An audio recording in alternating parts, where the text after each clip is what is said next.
Chairman, and thank you, Mr. Gray. You're very welcome. Mr. Gray, I'd like to focus on your time as a member of the board of the Central Bank, if I may. But you resigned from the board when exactly?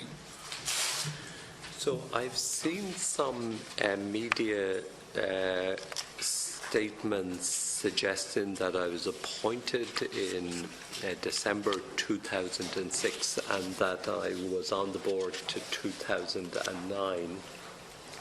I'm not quite sure the source of that information. It certainly isn't information I've given the inquiry, and I don't believe it's factually correct. Or actually it says I was there till 2008, September 2008. I got my first letter appointing me, having agreed to join, when I came back from my break at Christmas, and I got it on January, and I attended my first board meeting at the end of January 2007. I remained on the board until the new Central Bank Commission was appointed. I was on the board that oversaw the appointment of Professor Honohan as the new governor. I was on the board of the regulator that saw the appointment of Matthew Elderfield as the new regulator. And I was on the board that started to implement a very different form of financial regulation, very much in line, Deputy, with what I had earlier written to Finance and Central Bank. Continued on past the guarantee and easily into 09. Okay, so to clarify that, because it wasn't clear.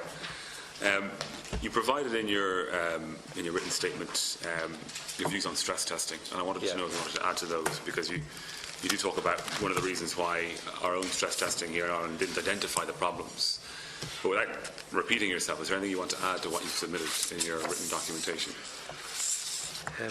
Thank you, Deputy. I think that I did have some further thoughts on stress testing. Yes, just in preparing for this session, Deputy, I went back through more detailed notes I had, and I can't quite remember whether I put this in my statement, but the very first presentation on financial stability and stress testing that was made to the Central Bank Board when I was a member was at the end of March 2007. And I and a number of other directors asked for further work to be undertaken on 5 areas: the exposure to the decline in the price of building land, the consequences of the continuation of recent trends in credit, the effect of changes in interest rate on affordability and debt levels, analysis of the levels of provisioning, and what will be the impact of a collapse in property prices.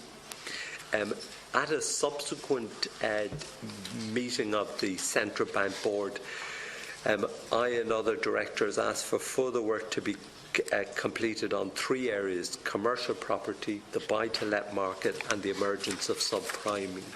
Can I just interrupt you for a second, because I want to ask what that implies. Does that imply that when you came onto the board, you felt that the stress testing being undertaken wasn't good enough? It didn't, and I think that would be an unfair representation to make it appear that additional factors that you were undertaken. Yes. And they did do additional research, including an examination of the details of a range of property price collapses. I've submitted that in part of my evidence to the Commission, and it has been deemed as not appropriate for me to put into my evidence because of Section 33AK. But I am happy to talk in a more general way about that, if that would be helpful. Well, one of my colleagues might be able to come back to that. It was just a couple of other things around that I wanted to ask. Sure. And the other question was in relation to you or your company ever being employed or contracted to do additional work for any of the individual banks on their own stress testing or any measures like that? Never. Okay. Yeah. Okay, and so you had no independent knowledge of the banking system separately from your position on the Central Bank Board? Well, I had some knowledge of the banking system internationally from our work for the European Commission, and we've done work for the Financial Services Conduct Authority in the UK and for other clients, but I had no information from any Irish banks other than the information which was available to the regulator and the central bank. If I could move on now to the meeting of the 25th of September 2008, Sure. And the note you provided into Kevin Cardiff, it's page 34 in volume 1, and just one of the initial points you put down is the danger of a system-wide response being seen to be too weak. Any system-wide initiative must be seen as sufficient so there's not ongoing initiatives launched. So is that in effect you saying that anything that is done needs to do the job and do it in one go, if you like? Because we heard something similar from Mr. Hurley when he was before the committee. So I'm wondering if when he put that view into the room on the night of the guarantee, it was because of the conversation that the Central Bank Board had, but because of that view that you held in particular. I can't interpret why Mr. Hurley made any comments, but I can certainly account for my view on that, Deputy, which was in every banking crisis there is a real danger of piecemeal action, which subsequently leads to more and more piecemeal action and actually causes a much greater problem. And that's the sufficiency that you were talking about. And just a final question, if I may, because I'm close on time, is when Mr. McDonough was before us from the NTMA in the inquiry, and he was talking about the night of the guarantee, but also the preparations leading up to it and what he understood in the view of the NTMA. And he said in page 91 of the transcript, it says, this is Mr. McDonough, I think it was about 1 o'clock in the morning when Kevin came out of the room and said, the government has made a decision to do a blanket guarantee.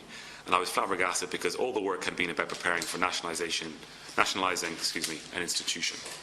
So can you ask how the NTMA might have had that view right up until the moment of the guarantee, whereas the view of the central bank from the 25th was it's going to be a guarantee? Well, I don't think it was necessarily the view of the central bank that it was going to be a guarantee, but on the meeting of the central bank board on the 25th, the only option that was presented was one to give a guarantee to the 6 financial institutions.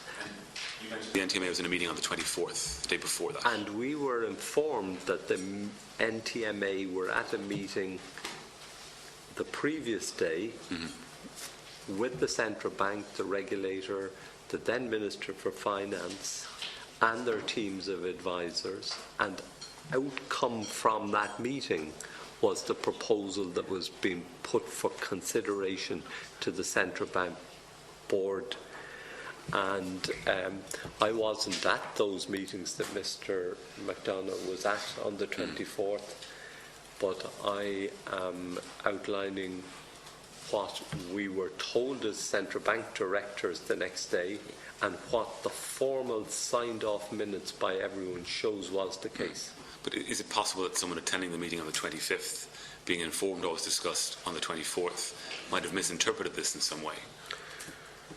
To come to the conclusion that Mr. McDonough had come to? That it certainly is. It is possible. That is certainly possible. And it's certainly possible that, that's certainly possible. How is that possible if the meeting is so clearly recorded and that's your clear understanding that the guarantee was the option being discussed? Yeah. That someone would be able to say then, or come to a view from that all the work had been about preparing for nationalising an institution? How can you take that from? I'm afraid I can't answer that question. But you think it's possible that someone could? I think it is possible, because I assume that the meeting on the 24th, and I have no knowledge of this, might have considered a range of options, but came to a particular view that they were looking for to express to the central bank the next day. Can you think why perhaps they might decide to give or could they, or would they give a view to the central bank, but be doing other work that they wouldn't inform you of? That might be equally as valid an option. That isn't anything I could make any comment on, Deputy.